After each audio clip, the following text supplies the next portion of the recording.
माझे नाव सेलिब्रिटी मी आता 8वीच्या वर्गात शिकत आहे. माझ्या शाळेचे नाव हिंदू विद्यालय निडेल. आम्ही आज या ठिकाणी माझे एक समृद्ध भारत अभियानांतर्गत मी एक आयडिया कल्पतली आहे ते मी तुम्हाला सांगू इच्छितो. माझ्या आयडियाचं नाव आहे वॉटर सेवर गार्डन. आज हल्लीच्या परिस्थितीत शेताला वगैरे पाणी देताना खूप पाणी वाया जाते व ते बाष्पीभवन होऊन कुठे जाते ते आपल्याला समजतसुद्धा नाही. या आयडियातून असं होणार की पाणी जास्त झालेलं पाणी खाली एका टँकमध्ये साठवून ते आपल्याला इतर कोणत्याही दुसऱ्या वापरासाठी ते पाणी वापरता येईल.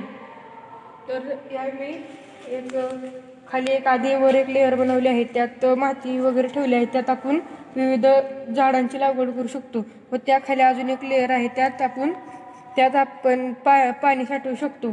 तर पावसाचं पाणी ह्या बाटल्यांमध्ये साठेल व ते हळूहळू स्वच्छ होऊन खाली पिकांनाही लागेल व ह्या टँकमध्ये साठेल व ते सगळं साठलेलं पाणी आपल्याला ज्यावेळी लागेल त्यावेळी एका पाईपच्या मदतीने आपण बाहेरही काढू शकतो. ह्याच मॉडेलचं जर मोठ्या ह्याच्यात करायचं म्हणलं तर तेही शक्य आहे. तर मी दाखवतो.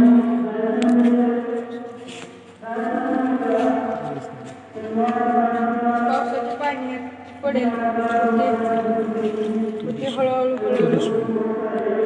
जाऊ शकते. हळूहळू शेतीलाही पाणी जाईल, झाडांची वाढ होईल व जास्त झालेलं पाणी ड्रेनमध्ये साठेल.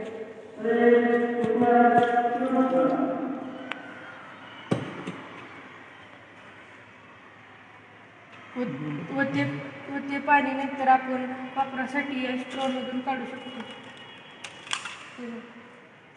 नंतर ते पाणी आपण या स्ट्रॉमधून काढू शकतो.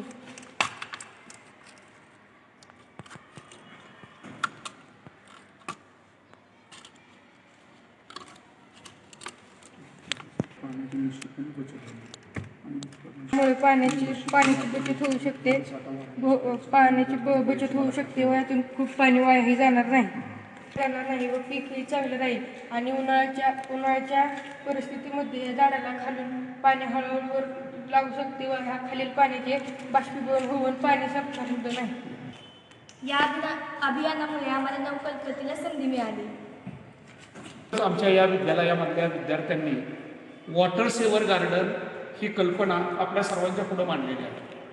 सध्याच्या काळाचं आपण जर बारकाईने निरीक्षण केलं तर बऱ्याच ठिकाणी आपल्याला पाण्याचं दुर्भिक्ष निर्माण झालेलं जाणवतं आणि बऱ्याच लोकांना पाणीसुद्धा प्यायला मिळत नाही. आपल्याकडचा शेती हा मूलभूत व्यवसाय आहे आणि कृषीवर आधारित बरेचसे व्यवसाय आपल्याकडे चालतात. शेतीमध्ये आपल्याकडं पारंपरिक पद्धतीचा अवलंब मोठ्या प्रमाणात केला जातो. पाट पद्धतीनं पाणी वगैरे पाजलं जातं. जर ही वॉटर सेवर गार्डन ही संकल्पना जर अंमलात आली तर पावसाचं पडणारं पाणी हे यांनी प्रतिकृतीमध्ये जसं छोट्या स्वरूपामध्ये दाखवलं आहे तसं त्या बॉटलमध्ये साठेल आणि त्यामधून हळूहळू पाणी खाली झिरपून मातीपर्यंत जाईल.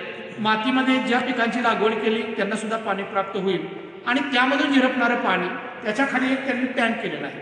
त्या टँकमध्ये ते पाणी साठेल आणि ते पाणी आपण इतर वेगवेगळ्या कारणांसाठी उपयोगात आणू शकतो.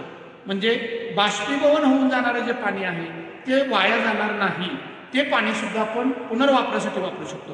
म्हणजे एकंदरीत या आमच्या विद्यालयातल्या सर्व विद्यार्थ्यांनी जी वॉटर सेवर गार्डन ही संकल्पना मांडलेली आहे ती निश्चितपणे सर्वांसाठी दिशादायी ठरेल असा आम्हाला सर्व विद्यार्थी आणि मला आत्मविश्वास वाटतो.